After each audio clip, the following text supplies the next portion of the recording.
This week on To the Contrary. First, some startling discoveries about men and rape. Then, parents turn over difficult adopted children to strangers.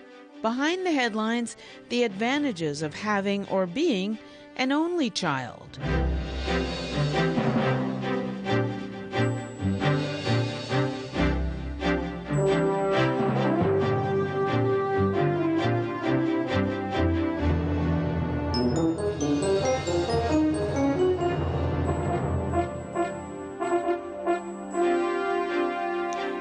Bonnie Orbey. Welcome to the Contrary, a discussion of news and social trends from diverse perspectives. Up first, global rape concerns. Across the globe, concerned citizens are calling on judicial systems to do more to stop rape. In India, the death penalty for 4 men convicted this week of brutally beating and raping a woman on a bus. She died 2 weeks later. As a result of the international uproar that followed, the Indian government approved the death penalty. In the U.S., a Naval Academy case drew indignation after defense attorneys asked the victim vulgar sexual questions. And a judge in Montana was criticized and apologized for saying an underage rape victim was fully in control of her situation. This week comes a shocking UN survey of men and rape in Asia.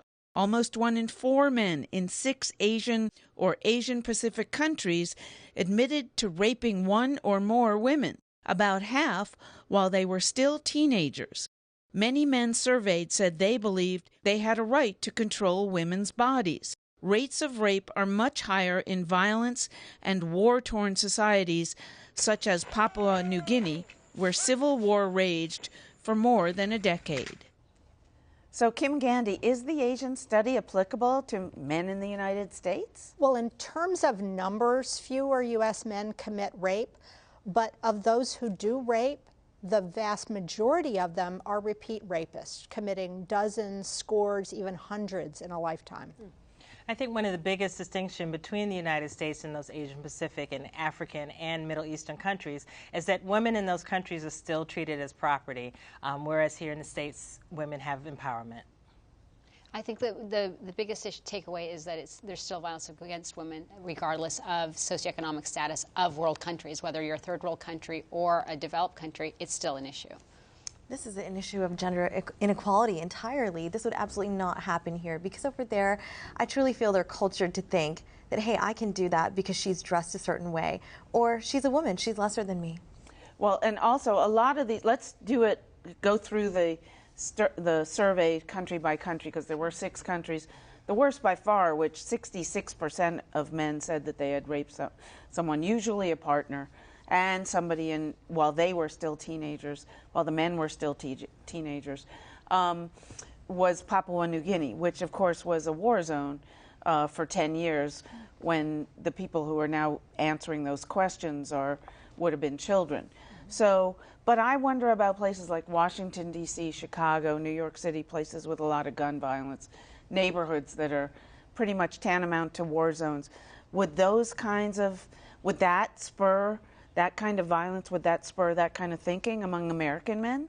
Well, we do know that rape is a crime of power and control and violence. It's not a sexual crime. So whenever you have an extraordinary level of violence, it's likely to increase sexual violence as well as domestic violence. I thought it was interesting that the study, they didn't use the term rape. I guess when they interviewed the men, they talked about forcible, have you forced yourself on women? Yeah, they didn't use the term rape. Yeah, I did, and I think that in their minds, unfortunately, in those countries, men believe it's okay because they have the power. I think, we should take pause and just see what's happening right now within our own military brass, and the whole legislation that Senator Gillibrand has put forward, saying that we need to protect women in the military because it is a problem. And if we can have in our highest echelons of power where women are feeling vulnerable despite being highly educated, for example, still feeling vulnerable, that means it's something that our society actually needs to address and address it seriously. And part of this discussion is about judicial systems and how they respond. And you picked up the perfect example of changing. Senator Gillibrand in her bill wants to move the prosecutorial powers away from the chain of command and give them to specialists in the JAG who are trained to do these kinds of things. Do we need more from our judicial systems to protect women? The laws are on the books. It's a matter of enforcement. We need to make sure that women feel not afraid to come forward. That's part of the problem. They're afraid that if I come forward, there's going to be, retaliation, retribution from the person who did it to me, or I go into a system where I'm not going to get, the respect and have my case tried properly. So there are a number of things that need to be looked at, not necessarily changing the laws on the books, but making sure they're enforced properly. And you're an Asian American. Your perspective on this is really important to me. My ancestral home of India, it's just such a shame as to what happened this past December, almost a year ago. And the judicial system over there has come out saying these 4 men are sentenced to death now. 4 of the men who took part in a gang rape over there almost a year ago are now meeting a sentence of death. That means something over there. Judicial reform is happening. And here we're lucky that we've made great strides. But in India, it's certainly concerning that people would still say, oh gosh, it's a political move that this judge has come down saying that these 4 men deserve death. Entirely, justice was carried, and I think it's a great thing. The developments over there, sad as they are, at least there's change happening. But do you think India and China, India was not part of this survey, by the way, but China was. Right. India and China are coming along economically to the point where they're rivals with the United States to become the world's economic power. Why are we not seeing more advancement in terms of cultural values about women? With those economic freedoms, you would think that there would be greater power in the hands of women, those who are now working more in the workforce in greater numbers over there in countries like India and China. It's a great thing to see, but these are culturally embedded norms, and that is going to take a long time to change. It's going to take generations to change, I think, and it's changed certainly with folks like my parents, I think, who've immigrated here and seen a different system and seen that certain things are just not acceptable, such as what they did to that girl in India, dragged her onto a bus. She had a male friend with her, excuse me. Fiance, right? Right, and she was taken advantage of with a rod. And then this past weekend, a 7-year-old. Yeah, she did die from her injuries.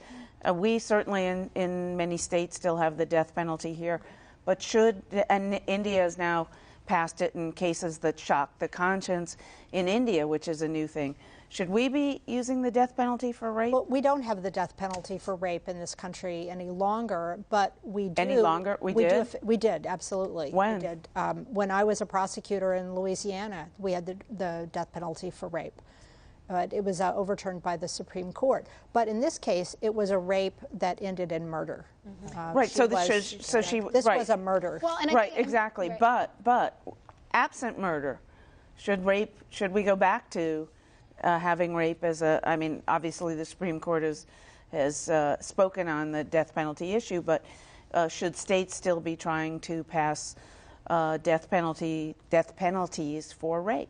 I think what we need to do is have a broader conversation with the public and basically making sure that there is a safe environment for women to come out and that the victim isn't the one that's put on trial. When you go in deep into immigrant communities right now, they'll most oftentimes, whether they're Asian, Latino, what have you, oftentimes women and children won't report cases of abuse because they're afraid to call the authorities because they don't have any protection against the law.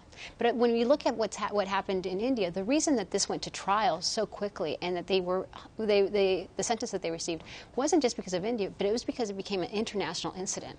And by shedding light on that injustice, that mobilization that happened online so quickly all of a sudden put a light on what was happening, and because it was one of many unfortunate cases. But more importantly, the government realized that they had to modernize themselves if they want to compete globally. All right. Let us know what you think. Please follow me on Twitter at Bonnie or Bay and at To the Contrary.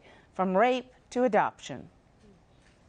An investigation this week by NBC News and Reuters reveals a sordid but apparently growing practice of adoptive parents using the internet to rehome children they've adopted in the U.S., but more often overseas, whom they regret adopting. Yes, we said rehoming, a term usually used by pet owners seeking new homes for their pets. The investigation found there is little, if any, oversight, and many times children are left with abusive adults who use the adoptions as a way to claim tax deductions or other government benefits. The adoptive parents say Without post-adoption services, this is their only way out of bad situations. Some of the website groups, on Yahoo for example, have been taken down, but not all of them. So, Maria Teresa Kumar, how is it that in this country you can adopt a child, most often from a foreign country, but really it doesn't matter. Some of them were U.S. adoptions, and then just pass it off when the adoption doesn't work out? Well, not only pass it off, but pass it off under the radar without any government oversight of what happens with this child. With some of the background that I was reading, I was surprised that one adoptive parent says, well, they don't come with a manual. Like, well, for folks that have kids, we know that. Yeah. But I do think that that's a line, by the way, out of Mermaids, right. When Cher said to her daughter, right. You know, you didn't come with a book. You didn't come with instructions, rather. And so shocking, parenthood doesn't. But I do think that if anything, when you've put a child into a home, it means that these parents need to be screened more rigorously to make sure that they're going to be able to be matched up properly with a child's background. And the fact that we're not doing that, we're failing these kids. Well, you know, it's just, this is absolutely despicable. And coming from someone who is an adoptee, you know, the monitoring needs to happen. But the problem is when you're internationally adopting versus locally or domestically adoption, the rules are different. Once you bring that child into the States, the international country wipes their hands of it. They're done. So there is no way to monitor. And we don't know as a society who's bringing what child in until they start going to school and register them for shots and things like that. So, I mean, it's just, it's horrible.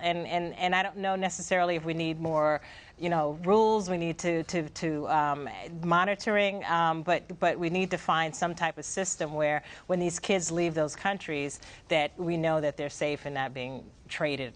I think we need more resources, even more than more rules, because it's not just adopted parents that have a problem with kids that are out of control for whatever reason, usually a mental health reason, that you've got kids that parents can't deal with, can't control, can't manage, and don't know what to do with or how to deal with. And there really aren't resources either for adoptive parents or natural parents where there are kids who need mental health assistance, and there aren't enough resources. Well, and countries like China, Guatemala, and Russia have already started pulling back on U.S. adoptions. Others have, a lot of the stans, Afghanistan, right. Kyrgyzstan, etc., years ago started pulling back.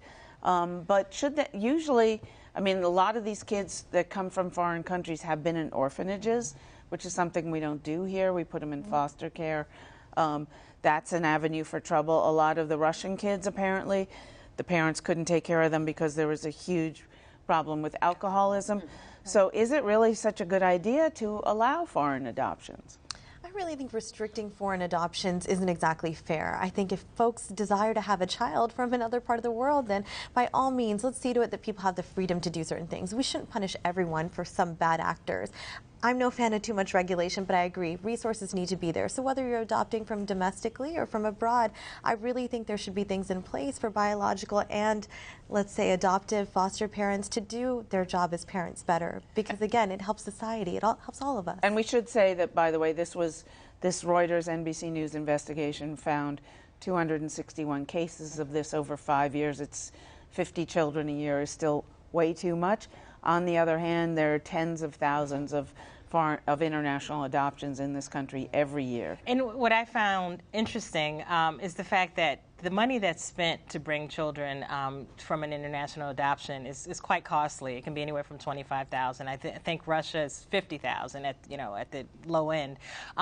So my question or my wondering is, if you're spending that much resources on bringing the child, when you bring the child here and you find that there are problems, why aren't you willing to give the resources as a parent to fix the problem? So there's a disconnect, and my concern is these people, I want a baby, but then when it's not perfect, I can't handle it, and we need to address that issue, that, as you said, resources and showing parents that they can have the help they need. But the adoptive agencies, do they have more of a burden to pre-inform Americans who go overseas because they can't find children here? Adopting a child here is frequently much more expensive than that. Do they have a duty to say, look, this kid the birth mother was alcoholic, and that's why she was given up, and you're going to have to deal with X, Y, Z. Absolutely. I mean, I think the more they disclose, the less problems that folks will have, or they can actually make a choice and have the resources they need in order to address the child's developmental issues. I think what was shocking, though, was that this Reuters report, when they confronted one of these adoption agencies, they had no idea this was happening. And to me, that's a bit shocking, because that means you don't understand the underground environment, the black market that's being created through this adoption system that they're very much a part of. So what's the solution to that, though? Should the adoption agencies be required to stay in touch with the family 10 years out?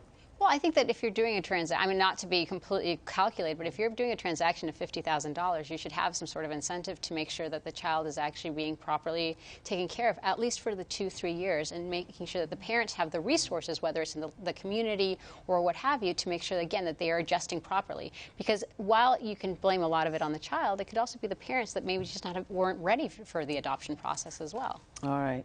Behind the headlines, only children without siblings, are sometimes thought to be egotistical, bossy, or lonely. But a new book argues having one child can be a good thing. I was amazed at how much erroneous information there is out there, and also how much I think that erroneous information tends to shape people's choices. I'm certainly not telling people that there is a right family size. Having one child is a fairly new concept in human history. As society evolved, the birth rate sharply declined, and along with it, the number of children per family. Today, the average family has 2 children. Nearly 1/4 of families now have only one child. Just more than 2 decades ago, that figure was a mere 10% of families. Some couples have one child as an environmental statement. Some are concerned about the cost of raising children. Others believe one child is better for parents and for the child. Only children do tend to have higher achievement motivation, and they tend to not be as lonely as people think. We tend to have higher intelligence. I say we because I'm an only child, and I'm sure I really sound like one saying we have higher intelligence, but you know, the precocious bit is true. This could result from greater parental attention and resources focused on one child. Sandler says, due to social policies, American parents have less time and energy to raise children. I did a lot of reporting in Europe when I was researching the book, and it is amazing to go over there and listen to people talk about their lives, which, you know, parenting is still hard over there, but when you have great daycare till 6 o'clock in the evening and health care covered and decent college paid for, it's a very, very different struggle. Some of Europe's policies grew out of concerns about shrinking family size.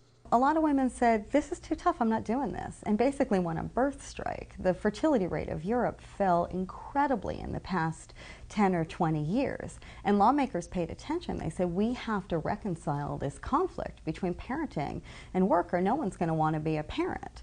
Despite policy differences, Americans still do not see single-child families as optimal. Many people are afraid an only child will grow up lonely. An Ohio State University study found only children had more trouble finding friends in kindergarten. But Sandler cites research that alone time may be in fact comforting for only children. When we see a child alone, we assume that there's the experience of loneliness. It's a visceral response that we tend to have. We tend not to think, oh, you could be perfectly happy alone. You could be enjoying your time on your own.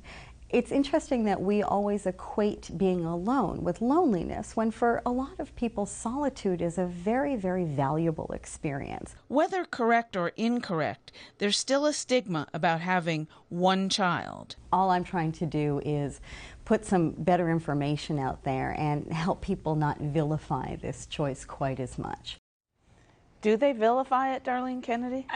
As an only, raising an only, I think sometimes they do. I grew up as an only child. That being said, I had an extended family. So you have cousins, you have friends, things like that. And I think there's nothing wrong with being an only child. She didn't discuss it on the tape, but certainly one of the concerns or problems that I ran across as an only child is dealing with aged parents. I had a mother who died of terminal cancer, a father who had Alzheimer's, and I was really the responsible for that. I had no one I could turn to and say, hey, I really need help with mom and dad. So there are issues that are concerns for only children, but the other side of that is I'm glad that my parents didn't say, well, we're going to adopt another kid so you're not alone when we die. I mean, that's just the wrong attitude. Yeah. And when you think about what's the biggest thing going on in American young families today? Stress. Not enough time, not enough attention from the parents, too much work having to get done. So it really makes more sense, unless one or both parents are going to stay home full time, to have one child. I remember well when I was pregnant with my second child, a friend saying, well, 1 is 1 and 2 is 10. It's like never truer words were spoken. I think I'm the only one here who doesn't have a child. And child free as well. I've joined the club. So I think when it comes my time, what's happening is that I'm concerned about my career. And I'm thinking to myself, how am I going to juggle it? I've seen my mom do it. I'm one of 3. I think it was a great way to grow up. But then again, I look at myself and I'm like, can I even handle 1? So I may go childless. I may have 1. I think the days of lonely only are over. And, women can do what they want. If it's too much stress for you, don't do it. If it's just not something you want, don't do it. Just don't listen to society on this one. Yeah, so I'm a mother of 1, and then I'm about to have 2. So that was a bit shocking for me. But sorry. No, I've heard it, and it's so fun. But it's one of those moments where it's a very personal decision. But I do think that what the author pointed out is that the support system that they do have from Europe in order to make sure that the parent is successful, and to make sure that the children is also getting the type of nutrition, whether it's at school and education that they're getting, so that the family is, as a unit, is surviving, so that more than surviving, they're actually giving back to the economy. And those are the really tough questions that we don't like to have around the table when we're talking about what it means to have an extended family. And the more that we look at what other countries are doing, I think we can actually learn from them as best examples. But Europe, first of all, just one difference. Europe, because women are having fewer children, is having, it's an aging society. We, with immigration, are growing. We don't have many children. Our fertility rate is low. But because of immigration, 1 million, 2 million, sometimes 3 million a year, including illegal immigration, we are our population has exploded. Yeah. I'm glad that you bring that up. I mean, if you were to take out the immigrants and their children, we'd actually have a declining population, very similar to Europe. And one of the reasons that Europe is at an economic standstill is because they don't have young workers. They don't have that productivity that they need. And the immigrants here actually do.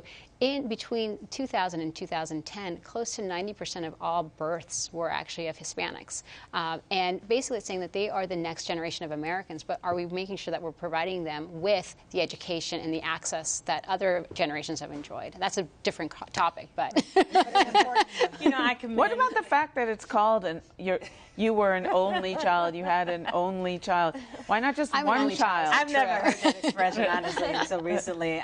But yeah, the society, I think sometimes we need to back off a little bit with these labelings and stigma. I commend women as yourself who made the decision. I won't have children. I don't want to have children, whatever the case may be. Whereas other people want to have children, and that should be their choice.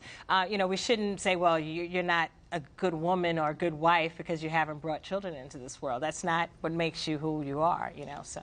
But and I look at Hillary Clinton sort of as a role model in a sense, because look at what a great, those people are super overachievers as a couple, obviously. And Chelsea seems to have turned out quite well. Falling right in line. So, is that family an example in any way? I don't know that I would use the Clintons as an example of a good family. We all know what happened there in the Oval Office. But you have a point there. Chelsea has turned out pretty well adjusted. The first family, both of them were able to go on and get their dreams. I think Chelsea was able to achieve hers.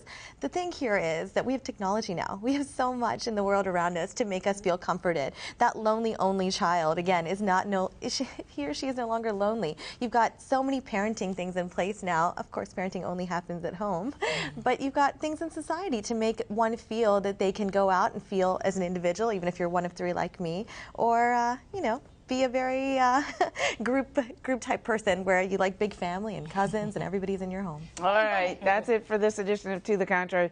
Please follow me on Twitter at Bonnie Urbay and at To the Contrary, and visit our website pbs.org/tothecontrary, where the discussion continues.